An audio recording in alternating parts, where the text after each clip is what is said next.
Yeah, what I try to do here is to present, let's say, the outcome of, in the meanwhile, a 3-year collaboration with Jakob and lately also Heide Lutosch on developing a cybernetic democratic economic planning model. So we go straight into the, let's say, opening problem of that, what is actually the social ecological crisis, and we then have a look at the holistic accounting and cybernetics, so the basics of that. Then I give you some general implications of the CDEP framework. Then we have a very close look at the CDEP framework itself, as well as drawing some conclusions and have a discussion.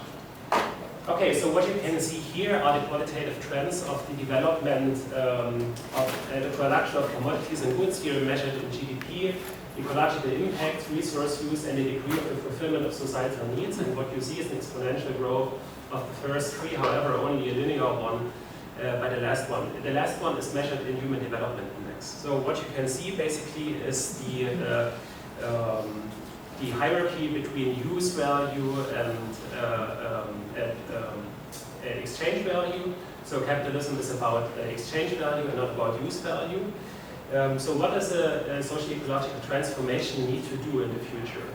Sort of that it is about identifying viable pathways to determine which and how much resources can be used through which economic, technological and societal practices to sustainably satisfy social needs. So that's, let's say, the mission. You sort of have to increase the degree of the fulfillment of societal needs, especially if you have a look at the global south, which can mean to consume less in the global north, sure, but in total it will most probably look like that. However, at the same time, you have to come with resource use and ecological impacts below planetary boundaries, which looks like an impossibility is actually a challenge of the double decoupling problem. So first dimension of decoupling is to decouple the fulfillment of societal needs from ever-increasing social, ecological, and to decouple the fulfillment of societal needs from the increasing production of material goods. So sufficiency and effectiveness of production. The second dimension is the decoupling of the sufficient material production from increasing ecological, social, and economic impacts, also called efficiency. Social sustainability in this terms means the long-term and global fulfillment of societal needs and well-being as an end.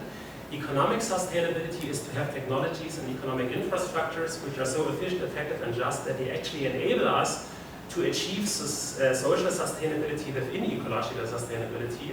And ecological sustainability is to stay within planetary and regional ecological boundaries. So this holistic accounting is basically provided by a method which I developed in my PhD. It's called HILSA, Holistic and Integrated Lifecycle Sustainability Assessment. It is an input-output model for microeconomic activities. So basically what you do in here is to, can you read it well? Yeah, sort of, okay. Yeah. So what you do is you model things as inputs and outputs. That means you have processes as a black box, and they have flows as inputs and outputs. Yeah? And these flows can be anything which you can qualify and quantify as such flows. So the logic is input-output, and it describes very well what you can break down into inputs and outputs. So it's not a, let's say, overkill for everything. It has to go into this logic. And to really grasp what it is, I will show you an example in a minute.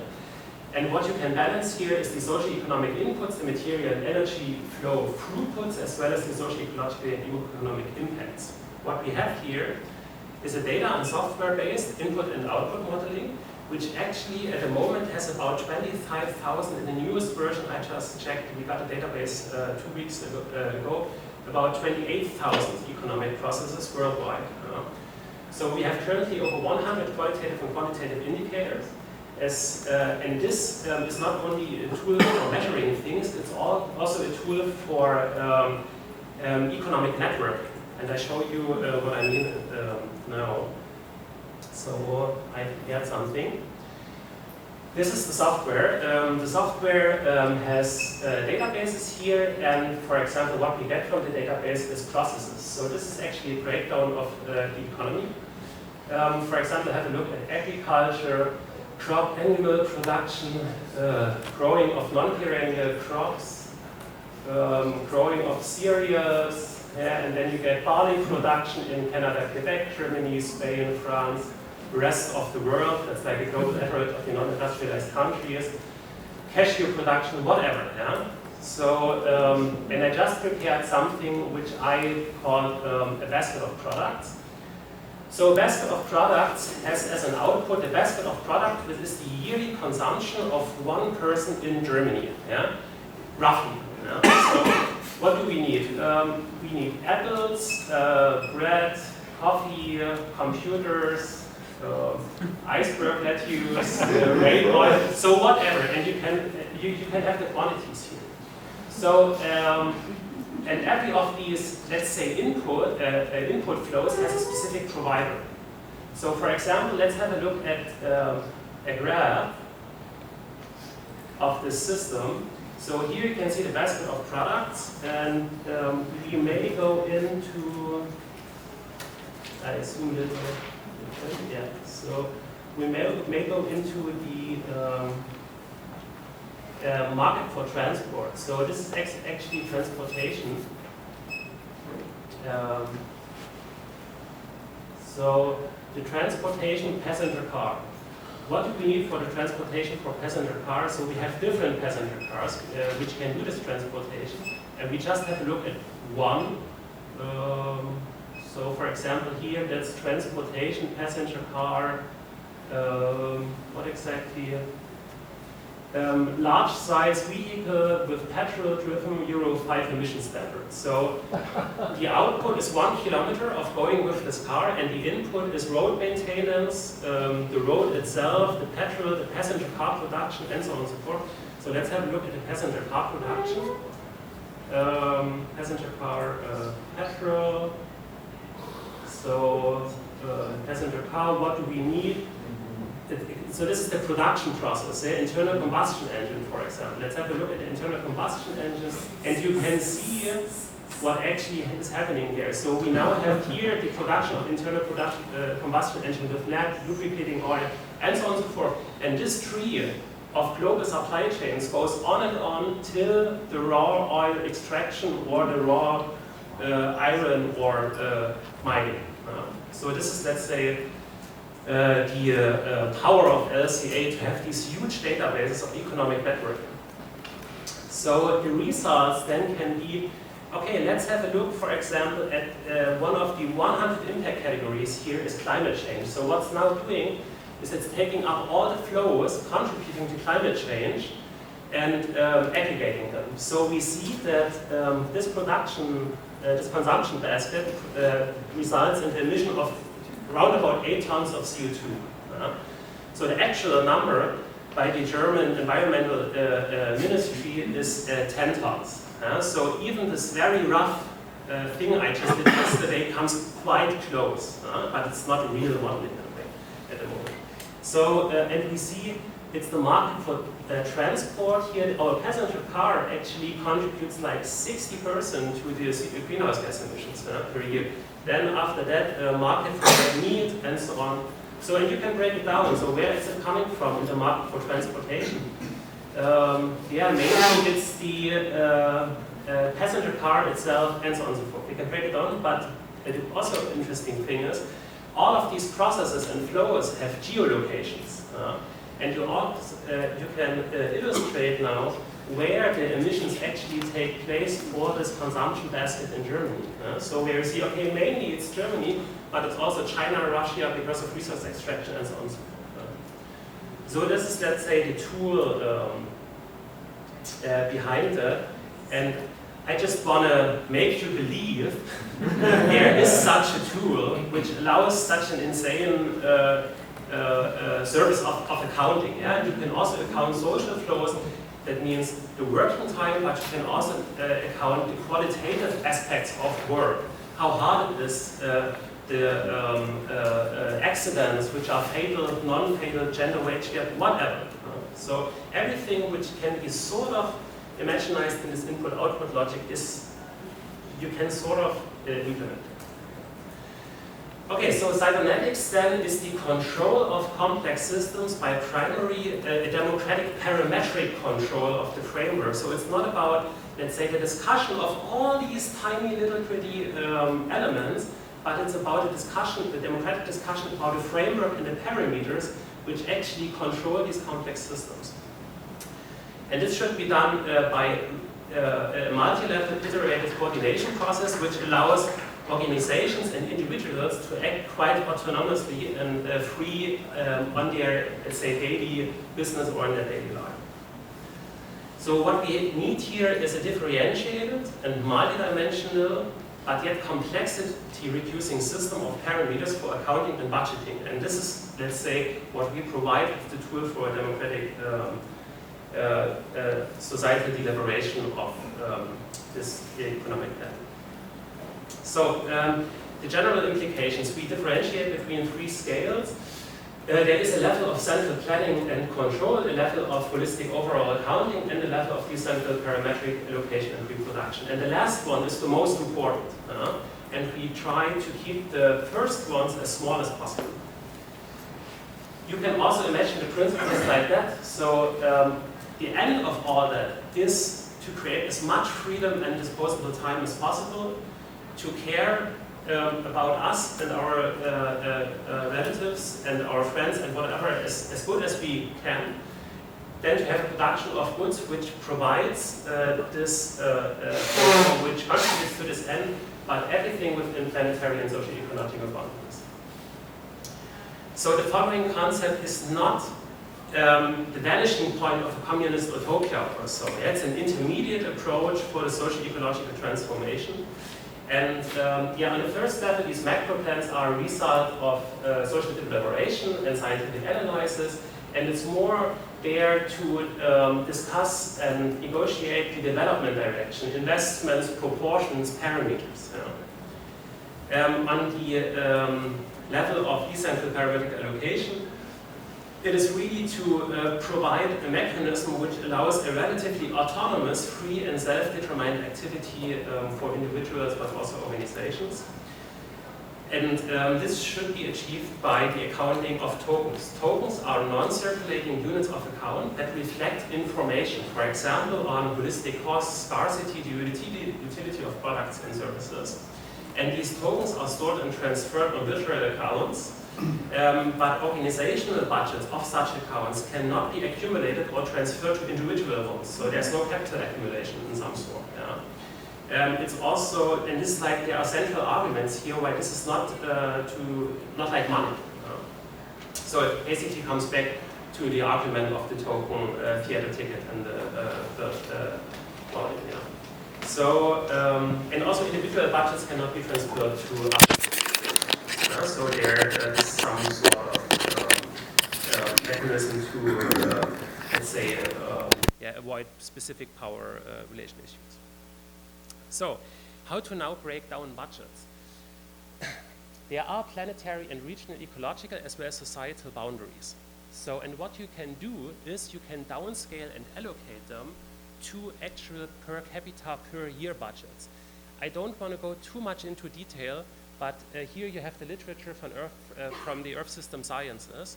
So you can roughly say that about 5 tons per capita per year of raw material consumption can be considered as sustainable. 1 ton of CO2 emissions, or CO2 equivalents, can be considered as sustainable. And for working time, I just took the number of the paid and unpaid work actually done today in Germany. This can be more, it can be less. It's parameters. We can change them. If we see that it's 2 tons or 0.5 tons, we change the parameters. So it's not about the numbers, it is about the possibility to have these parameters. Of course, there are things which you cannot parameterize, like fishing quotas, or things which are very regional and very specific. But it's not about the second number, so the second digit behind the comma. It's about macroeconomic steering in a way. So the question, of course, is how to upscale and allocate these budgets again to regions, sectors, or even products. The mechanism to achieve that is the cybernetic democratic economic planning. So the goal is here to achieve sustainable societal metabolisms via the token economy. Everything in black arrows is services, goods, and energy flows. The blue ones are the token information flows as signals of relevance. Okay. If you say we have these 3 leading indicators, yeah, and they are sort of a representation, we also have the 100 other indicators, but these are the indicators we mainly have a look at a macro level. Yeah. So you can say that we have these 5 tons, 1 ton CO2 emissions, and this specific amount of working time. And these we have to distribute on a national, worldwide level to specific, let's say, sectors of consumption. We say universal basic income, reserves, universal basic services, non-institutionalized care, as well as productive consumption. And all of that sectors, let's say, they are consuming products and services from the consumption system and the reproduction. So this production system is exactly what I just showed in the HILSA OpenLCA model. We can measure precisely what working time, greenhouse gas emissions, and raw material consumptions, as well as the 100 other indicators on qualitative work conditions and so on and so forth, are happening there. Then you can calculate economy-wide impact. So this is just like if you take every product and the amount of these products, you have the economy-wide impact. When is this system sustainable? It is sustainable if the, let's say, actual measured raw material consumption, greenhouse gas emissions, and working time is equal or less than the sustainable budget we have. If not, you have to make an adaptation of these budgets again. And this is the first feedback loop, which is like the principle of cybernetics. The second feedback loop is you can calculate economy-wide product prices, but more importantly, single product prices, which are like the share of a specific product's efforts, for example, in terms of raw material consumption, divided by the budget per capita per year. So it is not really a price, but it is some sort of a share of a product, the cost of a product, from your per annual budget. And of course, these prices incentivize the consumption as well as the production again. So this is like the macro level. Let's go a little bit more into detail what actually UBI, UBS, and so on and so forth is. So universal basic income is an income you get for individual needs and preferences like food, clothing, household, and so on and so forth. So you do not have to negotiate on if you are eating, I don't know, fish or radish or noodles or whatever. Yeah? So you don't have to go to a plenary to discuss all that every day. Which is very good, So then we have reserves for like risks, disasters, stuff like that. So universal basic services is more or less public and institutionalized provisioning, which includes all the care which can be institutionalized. For example, public canteens, housing, medical care, education, including child care, and so on and so forth. The non-institutionalized care, and this is here a result of all the discussions we had and the work together with Heide Lutosh. These are activities which are of so close emotional and spatial proximity that you cannot just give them to any other third person. But of course it's there, like caring for children, elderly people with physical or mental impairments, and so on and so forth. And of course this is also consuming resources in terms of diapers or like things of daily use. And of course the productive consumption, which is the expanded reproduction and investments, for example, for innovation. So, of course, you should try to make as much as possible of the non-institutionalized care to UBS. Yeah? So, to make it more effective, but also to distribute care work more just in a society. So, determining how much or what a sufficient amount of average working time is, of course, this is subject to political debate. And can be tracked by different tools all over the system. So for UBI and UBS work, this is done by the HILSA methodology, as I just showed. So you can model this as input, output, and so on and so forth. However, it gets more difficult when it comes to the non-institutionalized care. So here we say okay, maybe we do a digital recording in diaries by tracking the time you need to be responsible for the well-being and safety of others. Maybe not every day, maybe once a month, maybe it's randomly chosen over the year so that you don't have like a control. It's not 1984. Most importantly, you have the possibility to anonymize this data and to make a society-wide aggregation. None of that leads to any sort of surveillance or punishment. So your universal basic income is independent of exactly that. So the good thing is, but these non-anonymous records, so which you of course have in your own hand, you can use them in your daily life, for example, in your family housing project or whatever, to tell men, for example, that you have done 2 times the care work as they did, and then you can have this, let's say, negotiation in your communities. Yeah, okay. So then we have the second level of holistic accounting. This is a method which you can call environmental and social extended multi-regional input-output analysis. I won't go too deep into that, but you can imagine you have a matrix for the regional, global, and sustainable availability of fossil, biogenic, and socio-economic resources, and you can assign them. What means assign them? You measure how much of this is going to different production sectors. And these production systems are the sectoral resource use and the interlinkages between specific economic sectors. And they then contribute to the consumption output, so from different production sectors to the UBI reserves, UBS, NIC, and productive consumption. The LCAs more or less are then the specific pathways technologies offer us to which resources and so on forth can take. So this is the extension of that. So this is more or less calculation basics here. I don't want to go into detail, but the good thing is, so the LCA offers us to do this recording, and even more importantly, LCA offers companies, organizations, to actually organize themselves. So if everybody just puts their inputs and outputs in a cloud system or so, they can exchange themselves by seeing, okay, where are outputs occurring in my region which I could need as an input, and then you have some sort of non-market exchange platforms as a only data-driven bottom-up decentral approach. So no need for any sort of top-down control for screws or whatever. So the most important level is the level of decentric parametric allocation and reproduction. So let's assume you are a kindergarten or a private individual or whatever, and you want to consume bread.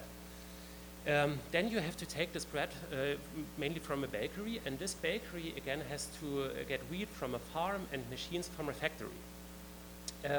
So we know the single product price of bread by the aggregated efforts for greenhouse gas emissions, raw material consumption, and working times in terms of these tokens. And these tokens are now transferred on a virtual account, not to the bakery itself, but to the systemic account related to the bakery, and also to the farm and to the factory.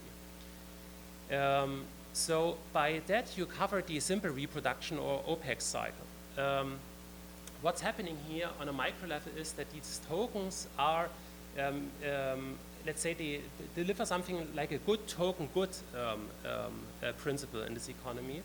And the companies, they can produce effective and more efficient maybe as others. And if they do so, then we see that, that more tokens are flowing to the companies which are more efficient, more effective, which just produce better goods with less efforts. But we have a solidarity competition. That means if you have 2 bakeries and the one bakery is better than the others, then you can just share the knowledge about why bakery A is better than B. And it does not mean that it's automatically bankruptcy. The good thing is if parameters change, so for example, if we have less greenhouse gas emissions available, then of course the system adapts automatically to that, because the tokens get shorter for greenhouse gas emissions, and then people will go to the bakery which invents processes of baking bread which are less carbon intensive. So there's the self-adaptation in a way of the system. So you have the OPEX, this is the simple reproduction, and the extended reproduction, so the investments. We see free methods or free approaches. So each organization gets a flat rate budget. There are also some sort of democratic controlled institutions as banks, which can deliver investments in a way on, let's say, the basis of proposals. And there may be also a voting mechanism by individuals, so that every individual gets a specific amount of tokens as a budget and then can vote for a producer of bread which is, favorable. So the easiest way of imagine like the everyday life in such a cybernetic democratic economic planning is that you have a three-dimensional price on every product. No need for negotiation when you are buying a milk or so. Buying, So you just get it and you see how much of these tokens will be needed from your budget. So discussion and conclusions. For a realistic accounting, we need a quantifiable and qualifiable method for work, material, and energy flows. The goal is here to have sustainable societal metabolisms. That means aligning needs, resources, labor capacities in this quantitative, temporal, and spatial balance. Non-institutionalized care work as part of collective labor needs to be accountable to make it a matter of general societal interest. We see or perceive the CDP not as like the one solution for everything, but it's only an economic tool for monitoring and planning. So it is an economic tool for society. It's not a political system itself. And the next steps is to put this concept, let's say, into a sort of practice by simulation and modeling. Yeah, thanks for that. And